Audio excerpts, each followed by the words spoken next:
tous. Alors, on va vous présenter en fait quelques faits saillants aujourd'hui, donc d'une étude qui nous a été demandée, en fait, une étude mandatée par le groupe MISA justement pour essayer de répondre à deux objectifs. Le premier, c'est vraiment d'identifier, d'analyser les facteurs qui facilitent ou qui contraignent l'adoption d'innovation dans le secteur minier au Québec.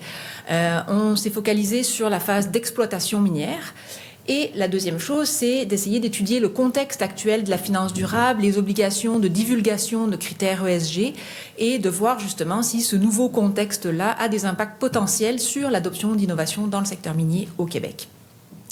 Alors, on va dresser quelques faits saillants. Le rapport devrait sortir d'ici la fin de l'année, donc il y aura beaucoup plus de choses dans le rapport et ça a été assez compliqué d'identifier les éléments pertinents pour aujourd'hui, donc j'espère vous donner l'appétit pour lire le rapport complet par la suite. Alors, quelques mises en contexte, une mise en contexte avec quelques données.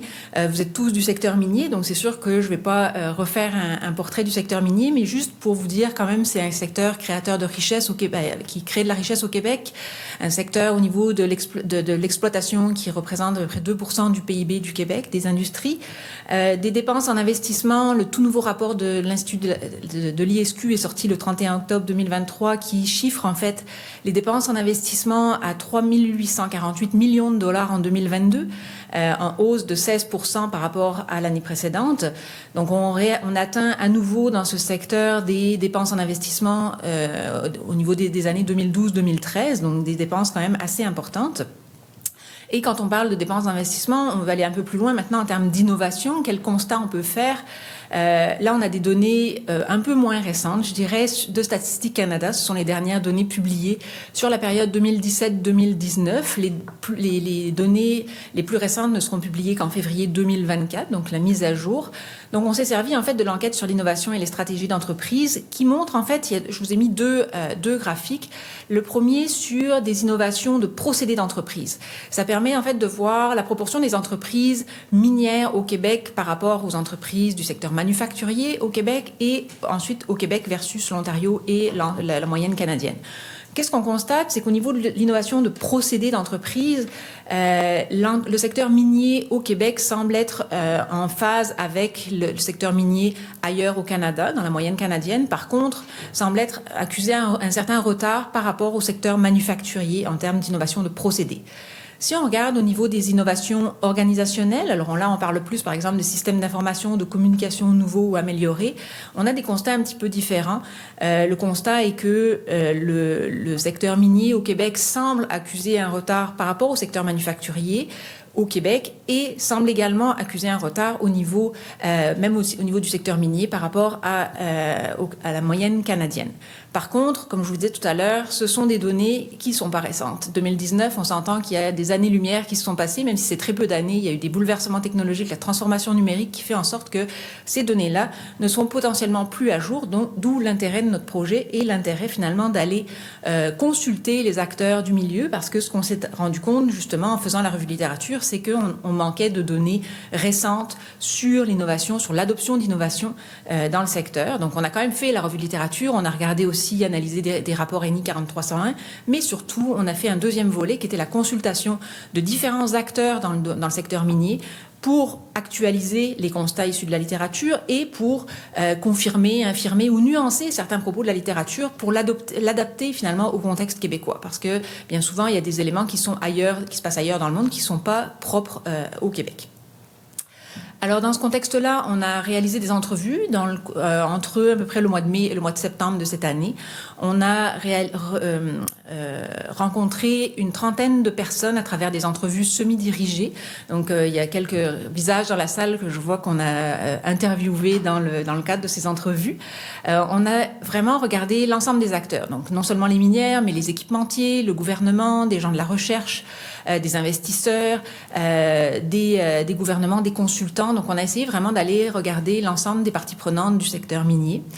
Et en parallèle de cela, nous avons également rencontré une cinquantaine de personnes dans des rencontres informelles lors d'événements du secteur. Il y avait l'école d'été de 2023 à Polytechnique, l'atelier thématique ESG du réseau MCS, des rencontres de l'association minière, le forum finance durable, etc. Donc, ça nous a permis vraiment d'avoir un portrait plus à jour et plus juste de la réalité. Alors, Monsieur Beauséjour vous en a parlé tout à l'heure d'un peu des bénéfices, d'identifier pourquoi on innoverait. Est-ce qu'il y a des bénéfices justement à innover, à utiliser ces technologies-là dans le secteur minier? La revue de littérature nous dit que oui, bien entendu, et on a utilisé également la grille d'avantages compétitifs qui a été développée par le MISA pour essayer d'identifier justement dans la littérature quelles étaient les grandes catégories de bénéfices identifiées par les technologies. Donc on parle des 3 grandes technologies les plus utilisées ou les plus à même d'être utilisées dans les mines: l'automatisation, l'électrification de la flotte surtout, et tout ce qui concerne la transformation numérique. Et on le voit à travers les études, non seulement il peut avoir des économies de coûts, donc vraiment moins cher, ça revient moins cher d'utiliser ces technologies. On va avoir des avantages en termes d'efficience. Donc là, on parle de faire autant avec moins de ressources. Donc je vais pas passer à travers les études, mais c'est des éléments de contexte. On peut avoir des avantages en termes de productivité. Donc là, c'est faire plus avec les mêmes ressources. Et en parallèle de ça, on a d'autres avantages également en termes de réduction des risques. Et c'est là où c'est plus difficile à quantifier parce qu'on parle de choses quelquefois intangibles, difficiles à quantifier de façon monétaire. Mais encore là, la littérature nous montre qu'il y a des bénéfices à utiliser ces technologies en termes de réduction du risque santé-sécurité au travail, de réduction du risque environnemental, de réduction du risque réputationnel. Alors, au vu de tout ça, on voit qu'il y a des bénéfices. Quels sont les obstacles? En fait, si on regardait les statistiques de Statistique Canada, même si c'était des données peu récentes, il y a quand même visiblement des obstacles à l'adoption d'innovation dans le secteur minier en général et plus particulièrement au Québec. Donc, on a essayé de regarder quels étaient ces obstacles-là. On a regroupé ces facteurs dans 3 grandes catégories. Une catégorie de facteurs explicatifs qu'on a regroupés sur des caractéristiques économiques inhérentes au secteur. Des facteurs qu'on a regroupés sous la terminologie d'un contexte organisationnel particulier propre au secteur, et finalement un écosystème, encore là, propre au secteur minier, qui fait en sorte que ça peut amener certaines contraintes à l'adoption d'innovation. Alors, ce que je vais faire, c'est que je vais vous donner quelques petits faits saillants par grande catégorie, parce qu'on veut laisser la place après par rapport aux ESG, en fait, essayer d'aller un peu plus loin là-dessus, donc je vais passer rapidement. Au niveau des caractéristiques économiques inhérentes à l'industrie, vous le savez tous, le cycle minier est intensif en capital, on doit rentabiliser les investissements avec une durée de vie de mine qui est relativement courte. Donc ça, c'est une préoccupation, un enjeu qui est vraiment propre au secteur minier, la durée de vie de l'opération. L'exploitation minière, c'est une industrie cyclique, vous le savez, les minières sont dépendantes des prix des commodités sur les marchés mondiaux, et ça nous a été relevé vraiment dans toutes nos entrevues, cet élément-là, comme un facteur contraignant l'innovation, puisque quand les prix des commodités sont hauts sur les marchés, on n'a pas tendance nécessairement à innover parce qu'il faut produire, il faut sortir vite le minerai, et quand les prix sont bas, on n'a pas nécessairement l'argent pour investir dans des technologies. Un autre élément très important aussi, c'est que les étapes du processus de développement minéral sont réalisées en silo et que les choix technologiques sont souvent faits au niveau de l'étude de faisabilité, et c'est un moment dans le processus pour lesquels le risque est généralement, on essaye de minimiser autant que possible le risque, donc on va peut-être essayer de faire des choix technologiques qui sont moins avancés, en tout cas on veut essayer d'avoir des certitudes par rapport à ça. Il y a des enjeux reliés à l'éloignement géographique. Alors là, des enjeux en termes logistiques, des enjeux en termes technologiques. Il y a certaines technologies qui ne fonctionnent peut-être pas avec le froid, etc. Des enjeux aussi en termes d'éloignement par rapport à des écosystèmes d'innovation. Donc l'éloignement par rapport à un certain bassin de compétences, de connaissances. Tout ça, c'est des éléments inhérents au secteur qui font en sorte que ça peut contraindre en fait l'adoption d'innovation. Il y a des nouveaux défis qui ont émergé et qui nous ont été cités énormément au courant de nos entrevues, en particulier et propres au Québec, en particulier liés à l'électrification de la flotte. On parle d'enjeux de disponibilité rapide des véhicules électriques et plus récemment, vous avez dû entendre les nouvelles la semaine dernière, bien entendu, des enjeux d'accès à de l'électricité verte quand on parle des demandes de blocs d'énergie. Ensuite, il y a un contexte organisationnel qui est vraiment propre et particulier au secteur minier. Il y a, on en parlait tout à l'heure, l'importance en fait d'avoir des technologies qui sont éprouvées, et effectivement c'est un facteur qui contraint l'adoption d'innovation, d'avoir une incertitude par rapport à des technologies qui sont non éprouvées. Il n'y a pas eu forcément d'études pilotes, ça dissuade les investissements, et ça peut introduire également, il y a une perception du secteur minier que l'implantation d'une nouvelle technologie introduit quelquefois, ça règle certains risques, mais ça introduit des nouveaux risques opérationnels. Et on l'a constaté dans le cadre de nos entrevues, il y a réellement une aversion aux pertes, non seulement une aversion aux risques, mais aussi une aversion aux pertes souvent qui est présente dans l'industrie minière, en fait dans les compagnies minières. Qu'est-ce que ça veut dire une aversion aux pertes? Ça veut dire qu'on met plus d'emphase sur les pertes potentielles que sur les gains potentiels. Et d'ailleurs, il y a même certains risques qui sont inacceptables à ce moment-là.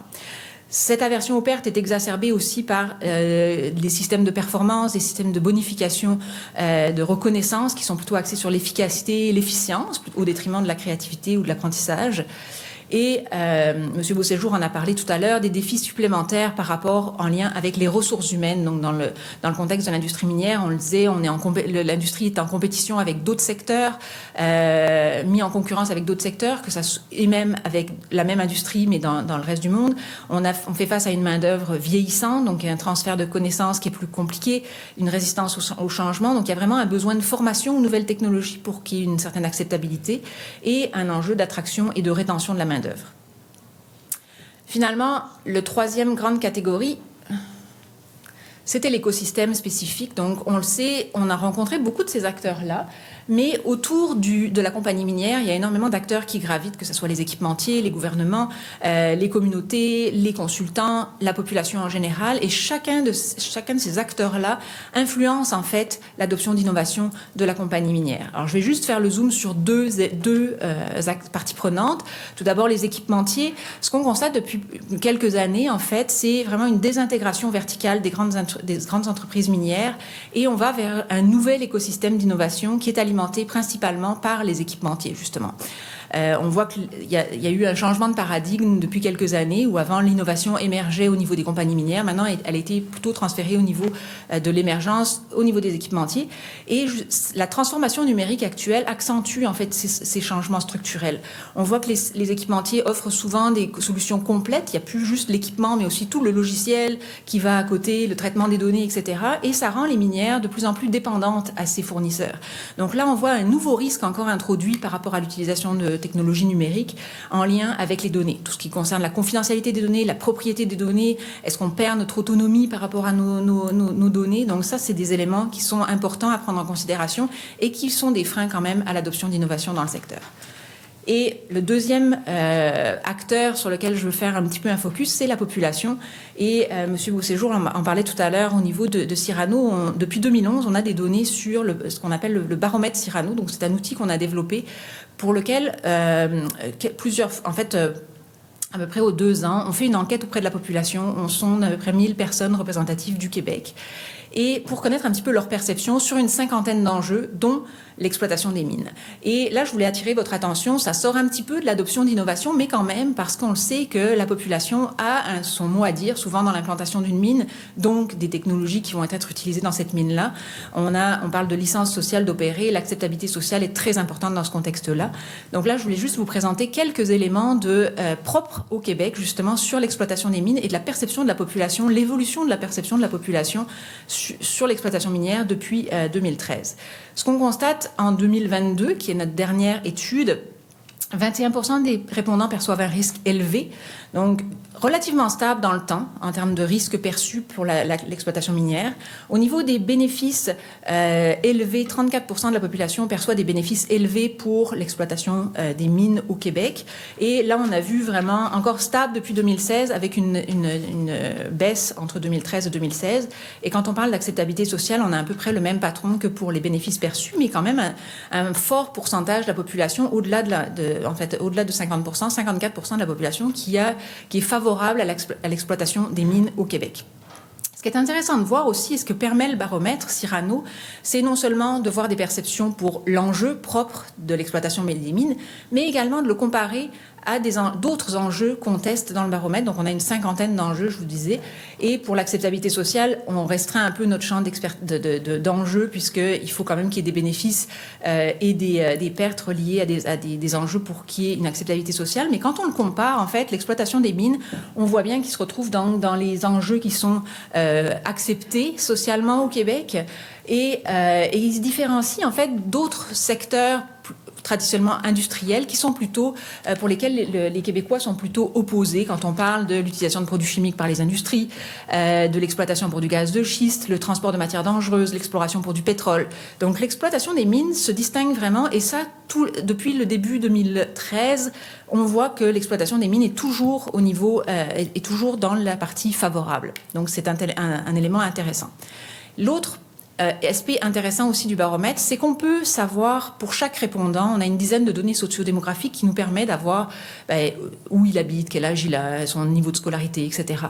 Et donc, ça nous permet de faire des distinctions, justement, en fonction, par exemple, du lieu d'habitation. Puis c'est là où je vous amène actuellement. Tout est disponible gratuitement sur le site du Cyrano, donc vous pouvez aller chercher certaines données si ça vous intéresse. Mais là, je voulais juste vous montrer, en fait, un peu le potentiel du baromètre. Si on regarde en termes de lieu d'habitation, puis c'est ça qui est très intéressant, c'est que c'est pas forcément là où il y a des mines que les gens sont les plus favorables ou les plus opposés. On aurait pu dire c'est le syndrome NIMBY, pas dans ma cour. Plus on est proche de la mine, plus on est opposé. Et c'est pas ce qui transparaît dans nos données. Parce que si on regarde, depuis 2018, en fait, c'est toujours les répondants de la grande région de Montréal qui sont les moins nombreux à être favorables à l'exploitation des mines, alors que les répondants de la région de Québec ou des autres régions sont plutôt plus favorables que la région de Montréal. Donc ça, c'est des éléments aussi intéressants. Puis je vais justement laisser la parole à ma collègue Nathalie qui va vous présenter un petit peu sur les critères ESG et justement la localisation des mines. Merci beaucoup Ingrid. Alors évidemment, je vais juste reprendre quelques éléments en fait pour focuser plus sur le côté investisseur et les problématiques en termes de ESG. Quand on regarde en fait la carte des mines actuellement actives, ce qu'on voit évidemment, il y a une région, la région de l'Abitibi-Témiscamingue, la Côte-Nord, le nord du Québec où il y a vraiment actuellement des gisements qui sont exploités. Quand on regarde les projets miniers, donc les projets futurs, on voit que c'est encore le nord du Québec qui est le plus à même en fait d'être développé. Et si on fait un zoom, et puis là, si vous voyez le petit carré rouge, en fait, ce qu'on a regardé, c'est une carte où on voit en fait les régions où il y a encore de la biodiversité, une intégrité de la biodiversité. Et quand vous regardez notre carré rouge dans lequel en fait on a le Québec qui est là, ce qu'on voit c'est que tous nos gisements potentiels en fait se trouvent dans des zones où il y a vraiment des terrains qui sont encore vierges, donc avec évidemment un index de biodiversité très élevé, mais ce qui montre en fait que ça va pouvoir peut-être aussi soulever des enjeux lors des projets d'exploitation. Au niveau du secteur minier, donc quand on commence à parler des enjeux environnementaux ou des enjeux de biodiversité, ça fait très longtemps qu'on parle de licence sociale d'opérer, donc c'est quelque chose avec lequel vous êtes familier. Ce qu'on voit actuellement en fait avec ces enjeux grandissants, puis rappelez-vous la carte, mes zones vertes foncées là, c'est les zones où on a potentiellement des projets à développer, et en plus dans le contexte actuellement du développement des nouvelles filières au niveau des minéraux critiques et stratégiques et l'entrée des nouveaux joueurs, il va y avoir une complexification évidemment de cette licence sociale d'opérer, et notamment avec l'enjeu de la nature, la biodiversité et le contexte social. Donc là, on voit que dans le contexte ESG, on va commencer à avoir finalement une complexification de notre système. Donc la question, c'est aujourd'hui, il y a cet intérêt grandissant, comment on va le prendre en compte et le lien qu'on peut avoir avec l'innovation. Donc d'une façon générale, le lien du gisement minier avec son environnement, il est relié soit à l'activité de l'entreprise minière, qui va évidemment, il y a une incidence de l'entreprise sur l'environnement, puis ça, finalement, vous avez déjà des procédures existantes en place qui permettent d'évaluer et d'examiner les impacts sur l'environnement, mais ça pourrait se complexifier si on introduit justement d'autres éléments reliés à la biodiversité notamment. Et aussi, ce que l'on voit en fait, c'est que tout le volet environnement, donc on a parlé de la nature, du climat, mais le volet social aussi, il y a une incidence de cet environnement-là sur les activités de l'entreprise, et de plus en plus, il y a un intérêt accru des investisseurs finalement de gérer ces nouveaux risques. Il y a des opportunités évidemment qui sont associées à ça, mais aussi des nouveaux risques qui sont associés à cet environnement-là. Oups, je pense que je me suis dit. Alors, quand on parle aux investisseurs et qu'on regarde les éléments par rapport à l'enjeu, en fait, finalement, ESG notamment, ce qu'on voit, puis Ingrid l'a un petit peu dit, c'est que actuellement, les investisseurs, les grands investisseurs, finalement, vos projets sont en concurrence autour, en fait, entre d'autres secteurs, finalement, qui pourraient être, où il pourrait y avoir des investissements qui sont lucratifs, mais aussi au sein d'un même secteur, en fait. Donc, comme cet enjeu d'ESG est grandissant au niveau des éléments à prendre en compte, eh bien, aujourd'hui, ce qu'on voit, c'est qu'il n'y a pas, évidemment, d'éléments élément commun qui permet de comparer, et donc ils vont regarder certains indicateurs qui vont leur être disponibles ou des données qui sont là. De plus en plus, ce qu'on voit, c'est que la partie innovation durable, donc qui peut avoir un impact justement sur les deux éléments liés à l'environnement que je vous ai montré juste avant, sont très scrutés. Et de plus en plus, c'est ça qui va être important de comprendre, c'est le contexte de l'investissement. On parlait de la finance durable, est en train de changer. Aujourd'hui, à partir de 2025, ils sont en train de se préparer à ça, il va y avoir une obligation de divulguer les émissions financées par les investisseurs. Et si vous regardez la norme B15, qui est reliée à la gestion des risques climatiques, il y a les risques physiques, les risques de réputation, les risques financiers.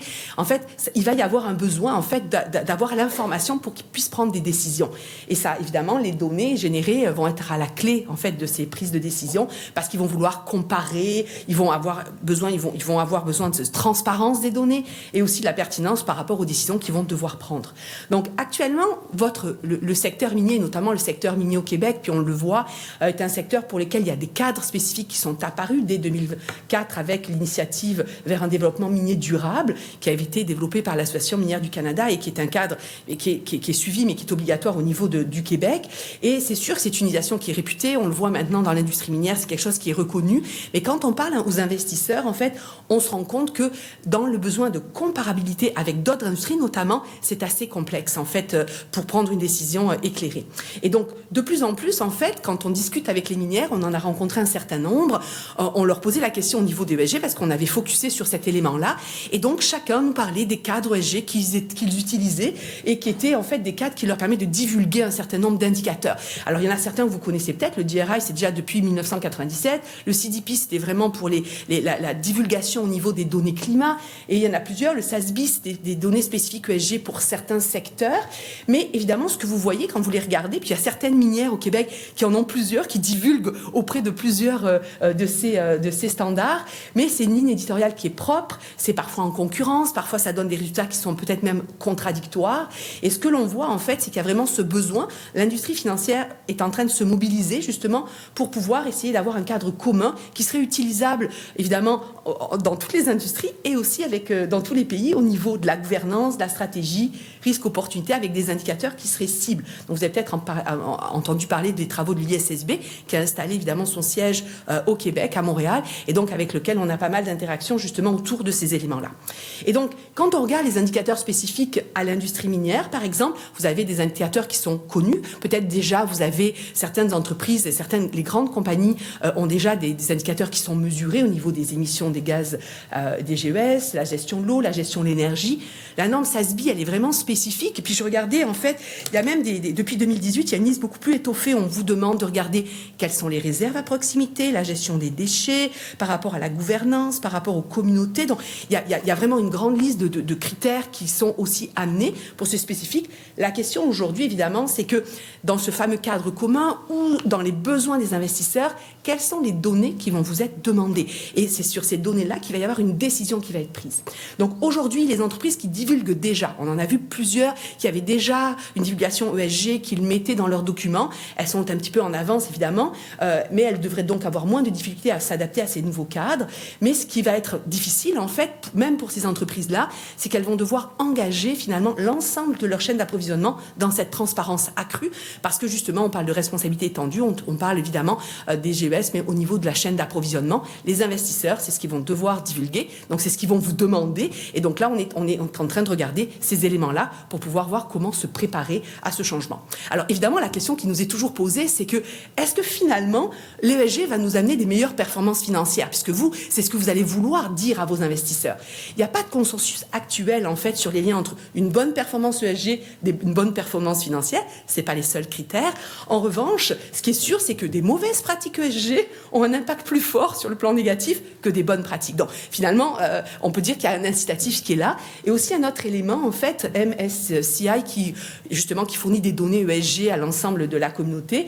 Eux ils ont des données de plus de 1500 entreprises et ils ont vu qu'il y avait vraiment un impact sur le coût du capital des scores ESG. Donc, en fait, en moyenne, c'est 6,16% pour celles qui ont des hauts scores ESG versus 6,55%. C'est à peu près 5% de moins. Donc, c'est quand même, ça devient important en termes de catégorie au niveau du coût du capital. Donc, finalement, quand on regarde, en fait, ce contexte ESG, il va veut pas, en fait, il commence à influencer, il le fait déjà, puis surtout, je dis vous, avec votre licence sociale d'opérer les enjeux environnementaux, sociaux, communautés, vous étiez déjà dans cet élément-là, mais là, on l'a vu, la complexification va au-delà de ça. On le voit, l'influence du prix des commodités sur l'opportunité d'exploiter des gisements qui n'est pas rentable. Il va y avoir de nouveaux impacts sur les facteurs ESG. On se retrouve avec une question au niveau du degré de préparation dans le secteur, parce qu'il y a cette demande de transparence qui va arriver. 2025, c'est demain matin. Les investisseurs se préparent déjà à leur cadre. Donc, ça va être important du côté de l'industrie, évidemment, de le voir. On a un contexte qui est favorable, mais il va falloir voir comment aller plus loin. Et puis, évidemment, il y a d'autres éléments au niveau de la gouvernance. On parle maintenant de gouvernance des décisions stratégiques opérationnelles. Et notamment, on parle de durabilité des innovations qui vont peut-être être un facteur qui va inciter à la fois les minières, mais les investisseurs à être... On parlait d'aversion aux pertes, là, il y a une aversion aux pertes potentielles, mais qui sont reliées à des enjeux de réputation par rapport au climat et notamment à la biodiversité. Donc, l'idée va être vraiment de regarder dans ce contexte-là. Donc, en conclusion, en fait, l'étude qui est on est en train de finaliser le document, mais ce qu'on a vu et ce qui est ressorti, en fait, l'approche, notamment dans un contexte avec ce focus ESG, on l'a vu, c'est la nécessité d'investir dans des technologies durables, donc le volet environnement, et on l'a vu aux différents niveaux. Ça rentre dans les contextes, disait Ingrid tout à l'heure, il y a une réduction évidemment économique, coût certainement, il peut y avoir des éléments d'efficacité qui vont être amenés, mais aussi de réduction des risques, et notamment le risque environnemental, mais bien au-delà, le risque financier et le risque qui est relié à la réputation des entreprises.